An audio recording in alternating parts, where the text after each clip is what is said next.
The sun is too much on the face, but this is how it's gonna be. So, hello jellies! Welcome back to my channel. Today I'm reviewing The Love Hypothesis by Hazelwood. If you don't know this book, what are you doing? How do you not know this book? It's so famous on Bookstagram, Book Talk, everything bookish that there is absolutely nobody who doesn't know this book at this point.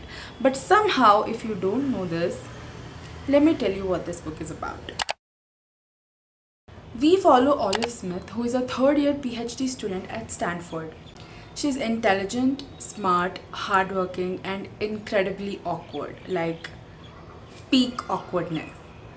So when her best friend Anne thinks that she's still hung up on her ex, what does our Olive do? Of course she lies. And she says that she is over him and now she's seeing someone else new. But here's the deal. There is no someone new. Now cue the fake dating trope. To prove that Olive really has moved on, she kisses the first guy that she meets in the hallway. And that just so happens to be Adam Carlson. And just so also happens that Adam is a tall, broody, handsome professor. And Adam is super grump, super intelligent, super intimidating, and let's just say that he's not very famous among his students for being kind. But for some reason, and probably one of the best reasons in rom-com history, Adam agrees to be Olive's boyfriend and play along with this. Of course, this fake relationship has its own struggles and hardships, but as the fake dates keep piling up, the line between what's real and what's not keeps getting blurred. And let's be honest, we all know how this is going to turn out, right? So that's the basic plot of The Love Hypothesis. It is a classic rom-com in my opinion, but it is more than just a simple rom-com. It has themes of self-discovery, friendship, found family, facing your fears and being in love with your career, and the broody hot handsome guy. Now let's move on to the characters because they are really the heart of the book. First, we have Olive. She's relatable, she's quirky, and socially awkward in the best possible way. One thing I love about Olive is that she's not your typical rom-com heroine, right? She is in love with her career. She's a very strong-minded individual woman who wants to make a name in her STEM career and she really works hard for it. But she's also flawed and insecure, especially when it comes to relationships. Olive's journey isn't just about falling in love, but it's also about her self-discovery and learning how to trust herself and believe that she not only deserves success in her professional career but also in personal life. And then of course we got Adam Carlson, who is a classic hot brooding genius professor, and on the surface he is very tall, dark, handsome kind of a guy. Like he's very scary, he's grumpy, he's broody and really not the kindest or the warmest kind of a person. But beneath all of that, he's very kind, he's very caring, he's gentle, and dare I say even vulnerable. Like of course you know that this kind of heroes will not open up in front of just anybody, so just like that he only opens up and is vulnerable in front of Olive. We get to see a lot of Adam's softer side when it comes to Olive, and their chemistry is, let's just say, off the charts. This is one of my favorite rom-coms, and their chemistry is something which I cannot even describe it. And we have two of the most incredible, wonderful supporting characters, which are Olive's best friends, Malcolm and Anne. They bring so much humor and heart to the story. Anne is fiercely loyal and Malcolm is fiercely funny.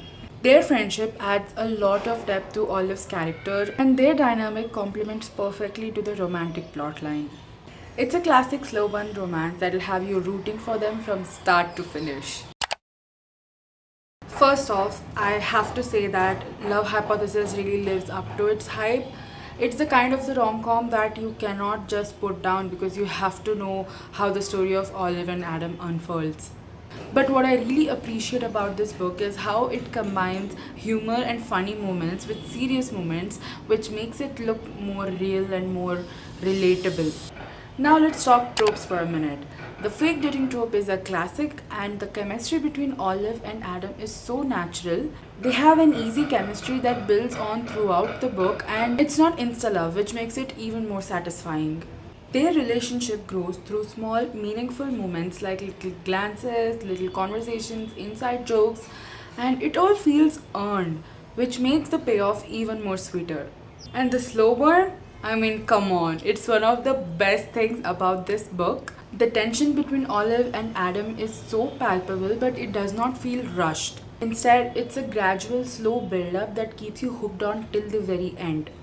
And by the time they admit their feelings for each other, we all literally will scream finally, because that's how slow burn it really is. And another thing that I really love about this book is the academic setting. It's just so refreshing to see a rom-com set against an academic world where Olive just doesn't fall in love but also figures out her role and her position in a STEM world where women usually have it very tough. Ali Hazelwood did a really good job weaving in these important themes such as imposter syndrome and gender disparity while keeping the story fun and on path with the rom com. But I just have a teeny tiny bit of a problem with this book. That is, even though this book is a slow one, even though it builds up so well, the final few chapters feel a bit rushed. I would have really loved to see more of Adam and Olive's exploration of each other and their relationship ever since they become official. But that's just a really small complaint towards this otherwise perfect book, in my opinion. It is a 100% 5 on 5 read for me. It's awesome, it's swoony, it's lovely, it will make you giggle, it will make you kick your feet, it will give you butterflies. It's so good. A quick shout out to the representation in this group. We get to see a person of color, we get to see a gay person, we get to see a bisexual mention. But overall, it's a really good book. I wouldn't say it's the most diverse one out there, but I like how reality was pitched in by showing realistic characters. So that's it for today's review. Have you read Love Hypothesis? Let me know what you thought of Adam and Olive's love story. And don't forget to like, subscribe, and press that notification bell so you would never miss anything bookish from me. That's it. Bye bye.